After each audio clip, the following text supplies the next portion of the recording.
Kim Jong-un est-il le nouvel ennemi public numéro 1 de l'Occident alors qu'il ne s'est jamais autant montré? Le leader nord-coréen a décidé de considérablement renforcer sa sécurité. C'est en tout cas ce qu'affirment les services de renseignement sud-coréens. Écoutez. Kim Jong-un renforce ses mesures de sécurité. Il prend a priori des précautions contre des menaces d'assassinat en brouillant des communications, en utilisant des véhicules spécifiques et en introduisant des équipements de détection de drones. Voilà, et pour parler de tout ça autour de la table, Catherine Gentil est toujours avec nous. Merci d'être là, Catherine. Le général Nicolas Richoux et Grégory Phillips. Merci à tous les deux. Magali Lunel, que sait-on d'abord de la protection autour de Kim Jong-un? Généralement, les images parlent plus que les mots. Regardez, on va en regarder une là. Où est Kim? Pardon d'être aussi... Au milieu. Voilà, il est exactement au milieu, protégé par une kyrielle de gardes du corps. Ils sont en général une dizaine à l'entourer lors de tous ces déplacements. Ça vous montre à quel point Kim Jong-un est ultra protégé. Et donc ces gardes du corps là sont triés sur le volet. Ils sont choisis notamment pour leur taille. Et c'est un véritable bouclier humain qui entoure le dirigeant nord-coréen. Un ancien garde du corps de son père, de Kim Jong-il, avait témoigné il y a quelques années. Regardez ce qu'il dit. C'est l'un des boucliers les plus protecteurs du monde, au travers duquel pas même une fourmi ne pourrait passer. Et d'après lui, Kim Jong-un est protégé par au moins 6 niveaux différents de sécurité. Kim Jong-un qui dispose évidemment de plusieurs véhicules blindés, regardez, entourés toujours par ses gardes du corps. Et ça avait pas mal interpellé quand même. La légende voudrait qu'il ait eu cette idée de sa garde rapprochée courant à côté de ses voitures en regardant le film Dans la ligne de mire avec Clint Eastwood. Alors je parle au conditionnel parce que la Corée du Nord est le pays sans doute le plus fermé au monde et Kim Jong-un est un chef d'État extrêmement secret. En tout cas, il utilise lui souvent le train, bon, ça vous rappelle Vladimir Poutine, c'est quand même plus sécure que l'avion, et un train blindé lui aussi bien évidemment. Quand il se déplace, il y a 3 trains. L'un qui ouvre la route avec des soldats à bord pour vérifier les infrastructures, le deuxième avec lui, puis un troisième qui achemine les bagages. Un hélicoptère suivrait ce convoi pour pouvoir évacuer le leader en cas d'urgence. Le président nord-coréen, qui possède par ailleurs plusieurs résidences, histoire de brouiller les pistes, on ne sait jamais là où il se trouve. La principale de ces résidences se trouve à Ryongsong, au nord de la capitale. On dit que c'est la résidence la mieux gardée au monde, avec une clôture électrique, des champs de mines et des soldats lourdement armés. Il y aurait aussi un réseau souterrain qui lui permettrait d'être évacué en cas d'attaque. Il y aurait aussi un abri anti-atomique, des mesures de sécurité déjà donc très strictes, on le voit. Mais vous l'avez dit Thomas, qui vont encore être renforcés avec notamment des véhicules de brouillage de communication et le développement d'équipements de détection de drones. Il faut dire qu'après des années de confinement, Kim Jong-un se montre davantage, il sort davantage. Déplacements dans les zones inondées, accueil de Vladimir Poutine, inspection d'une base d'entraînement ces derniers mois. Ses apparitions publiques ont augmenté de 60% en un an. 60% en un an. En tout cas, c'est incroyable. Incroyable tout ce qu'on vient d'apprendre là. Merci beaucoup Magali. Bonjour Pierre-Olivier François, merci d'être avec nous. Vous êtes journaliste spécialiste de la Corée du Nord. Vous avez aussi réalisé un documentaire Corée, l'impossible réunification. Pourquoi est-il autant protégé cet homme ? Écoutez, comme beaucoup de chefs d'État, il est très protégé. Ce qui est intéressant, par rapport à tout ce que racontait votre collègue, qui est fascinant, mais aussi ce que racontent les services secrets sud-coréens, c'est que en même temps que Kim Jong-un passe son temps à faire des visites impromptues avec des bains de foule en Corée du Nord, et là, il est sûrement assurément très protégé, mais il est en même temps en contact direct avec toute sa population. Donc, on a à la fois quelqu'un qui, effectivement, comme vous l'avez montré, est largement protégé quand il se rend en contact avec un pays comme la Corée du Sud, qui est son voisin et en même temps son alter ego, et d'après les dernières déclarations aussi avec lequel il est en conflit. Et en même temps, il se permet de faire des bains de foule avec sa population. Donc, ça fait partie des choses qui sont souvent contradictoires et surprenantes en Corée du Nord. Une autre question assez simple, mais si le niveau de protection a évolué, si ce niveau de protection a augmenté autour de Kim Jong-un, c'est qu'il considère, le leader nord-coréen, que sa sécurité est peut-être plus délicate qu'il y a encore quelques mois. D'abord, est-ce le cas ? Et si ça l'était, si ça l'est, pourquoi ? Alors, personne n'en sait absolument rien et tout le monde se base sur une déclaration des services secrets sud-coréens qui eux-mêmes font tout ce qu'ils peuvent pour savoir, en sachant que la Corée du Nord est très hermétiquement fermée et que c'est aussi difficile pour les services secrets sud-coréens de savoir exactement ce qui se passe. Donc ça, c'est la première chose, toujours à prendre avec des pincettes. S'il y a une insécurité, je ne sais pas. Il y a des tensions importantes entre la Corée du Sud et la Corée du Nord, comme vous le savez. C'est-à-dire que la Corée du Nord a changé apparemment sa vision de ses rapports avec son voisin sud-coréen. Il ne s'agit plus de faire une réunification pacifique ou non entre les deux pays, mais désormais les deux pays se considèrent, enfin du point de vue nord-coréen, se considèrent comme différents et donc comme n'ayant pas signé de paix depuis 1953. Donc ça peut être une des raisons pour lesquelles il y aurait un renforcement de sa sécurité.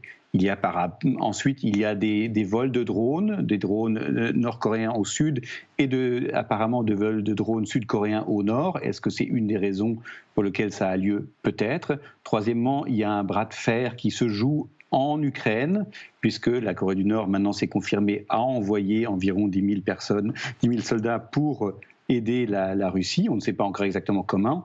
Et en contrepartie, la Corée du Sud a dit qu'elle enverrait probablement des conseillers vers l'Ukraine et elle livre déjà beaucoup d'armes à la Pologne et elle le fera peut-être aussi à l'Ukraine. Donc on voit qu'il y a toute une série d'endroits où il y a des tensions actuellement et que dans ces tensions, peut-être que cela a des conséquences aussi sur le niveau de sécurité. Mais encore une fois, je le répète, c'est une déclaration qui a eu lieu ce matin par les services sud-coréens à l'Assemblée sud-coréenne.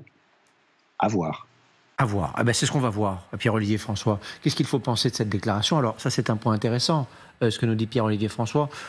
Pourquoi en parler? Pourquoi nous dire que ce leader nord-coréen augmente sa sécurité personnelle? Parce que sans doute que les deux Corées sont aussi dans une guerre informationnelle et que c'est à dessein que les Sud-Coréens font ces révélations. Vous allez croire que c'est mon tropisme américain et puisqu'on sort d'une longue après-midi à suivre Donald Trump, mais si d'aventure Trump était réélu à la Maison-Blanche, souvenez-vous des liens d'amitié qu'il avait à un moment donné tissés avec le dirigeant nord-coréen, avec ce sommet absolument incroyable à Singapour, je crois, en 2018, où les deux hommes s'étaient d'une part rencontrés, et Trump avait dit à l'époque échanger de longues lettres d'amour ou d'affection envoyées par Kim Jong-un. Il était tombé amoureux de Kim Jong-un. Ouais. Donc, et pourtant, le début des relations entre les deux hommes n'avait pas été simple. Ah bah il y a eu des mots très durs. Voilà, on peut remonter avec Rocketman et les insultes proférées par Trump. Voilà. Si d'aventure il revenait à la Maison-Blanche, est-ce que le dossier coréen évoluerait avec une relation approfondie avec les États-Unis? C'est à voir aussi. Catherine, qui peut en vouloir à Kim Jong-un? Alors, ses ennemis évidemment sud-coréens, mais est-ce qu'il y a d'autres puissances aujourd'hui qui iraient tenter d'assassiner cet homme en Corée du Nord? Je rappelle qu'on ne sait pas qui est derrière. Oui, de toute façon, il est vu comme un danger réel, Kim Jong-un. C'est vrai qu'au-delà des plaisanteries qu'il peut susciter, parce que effectivement, il est quand même dans un environnement assez particulier, c'est quand même un homme qui dispose d'énormément d'armement. D'ailleurs, il a sacrifié le bien-être de sa population pour tout investir dans le champ de l'armement. Alors, avec ce qui se passe justement sur le front ukrainien, où il a envoyé des soldats sur place, la température, bien sûr, est montée énormément vis-à-vis de ses voisins du Sud, parce que les Sud-Coréens se disent aussi que si les Nord-Coréens utilisent la Russie ou l'Ukraine comme champ de bataille en grandeur réelle, ça peut être aussi dans la perspective un jour de déclencher une guerre contre la Corée du Sud. Donc évidemment, c'est très inquiétant. Et puis on dit que, par exemple, il a voulu garder ses armes de destruction massive parce qu'il a toujours été très frappé par l'exemple de Saddam Hussein ou de Kadhafi qui ont été tués après avoir renoncé, eux, à leurs armes de destruction massive. Donc c'est pour la survie du régime, mais c'est aussi, j'imagine, pour quelqu'un d'aussi paranoïaque que lui, le fait que les Israéliens aient éliminé beaucoup de leaders arabes ces derniers temps, pas des chefs d'État, mais il doit se dire qu'effectivement, on n'est jamais assez prudent et qu'à partir du moment où il rentre dans le conflit entre l'Ukraine et la Russie, il peut devenir encore plus une cible que ce qu'il n'était avant. Kim Jong-un, c'est une menace pour le reste du monde ou c'est un pantin, pardonnez-moi l'expression, mais aux ordres de Pékin? Alors, un pantin qui est doté de l'arme nucléaire, ça n'est pas un pantin. Là, on peut dire que c'est une menace pour le reste du monde. Mais dans les menaces, la paranoïa qu'il a, effectivement, elle peut être, on peut vouloir l'éliminer ailleurs, mais il peut y avoir un ennemi de l'intérieur. Il doit y avoir une opposition quand même de sourde et non dite, pas compte tenu du régime de fer qu'il fait subir depuis. C'est son grand-père qui a créé le régime depuis 1950, la fin de la guerre 1953. C'est un homme dont on sait qu'il a fait exécuter certains membres de sa famille. Beaucoup d'ennemis. Et moi, je veux simplement rappeler quand même que la garde prétorienne, c'est bien, mais c'est comme ça qu'un certain nombre d'empereurs romains ont été assassinés aussi. C'est-à-dire que la réaction peut venir de l'intérieur également. Et le dernier point, c'est quand même très amusant de voir une magnifique Mercedes, sans doute blindée, qui doit être gracieusement fournie par l'Allemagne fédérale. Donc, ce qui prouve quand même que l'embargo ne doit pas fonctionner tout à fait de manière efficace. Pas pour les limousines Mercedes en tout cas. Grégory Phillips, cet homme, donc, c'est une menace pour l'équilibre du monde. Son pays possède l'arme nucléaire. On a beaucoup entendu parler de lui ces dernières semaines, ces derniers mois. Est-ce que ces relations qui sont en train d'évoluer avec la Russie peuvent avoir aussi un impact sur son insécurité grandissante, si l'on en croit les services de renseignement sud-coréens, évidemment? Oui, sans doute un peu, parce qu'il est de plus en plus impliqué dans un conflit régional important, avec la livraison d'armements aux Russes, et puis depuis quelques jours la confirmation de la présence sur le front ukrainien de troupes nord-coréennes. Donc il devient un acteur important, pas majeur, mais un acteur important de ce conflit au cœur de l'Europe, avec l'armement, avec l'envoi de ces 10 000 soldats sur place. Donc forcément, il est sous le feu des projecteurs et sans doute aussi un peu des menaces.